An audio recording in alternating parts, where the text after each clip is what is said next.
მამულიშვილთა საგვარეულო კავშირის წარმომადგენლები და რიგით ბათუმელები ქალაქის ცენტრში სელიმ ხიმშიაშვილის ძეგლის განთავსებას ითხოვენ. Როგორც დღეს შეკრებულებმა განაცხადეს, ბათუმის საკრებულოს განათლების კომისიამ უკვე მიიღო გადაწყვეტილება მოსახლეობის შემოწირულობებით შექმნილი ძეგლი ღვთისმშობლის ეკლესიის მიმდებარე ტერიტორიაზე განთავსდეს.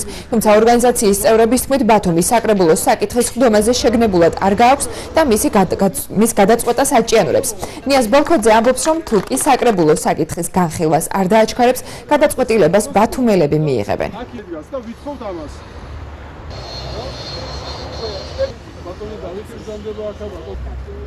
12 დეკემბერს გასული წლის ქალაქის საკრებულოს განათლების, კულტურისა და სპორტის კომისიამ მიიღო გადაწყვეტილება, რომ მემორიალი უნდა დაიდგას.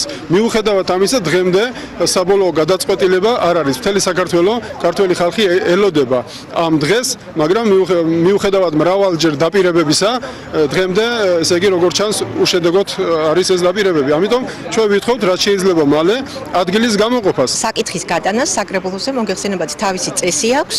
და ამ წესის მიხედვით ალბათ იმედი მაქვს, დიდი იმედი მაქვს, რომ უახლოეს ბიუროს ხდომაზე ჩვენ განვიხილავთ ამ საკითხს, რომ ძეგლის განთავსების საკითხის შემდეგ საკრებულოს ხდომაზე იქნას გადაწყვეტილი.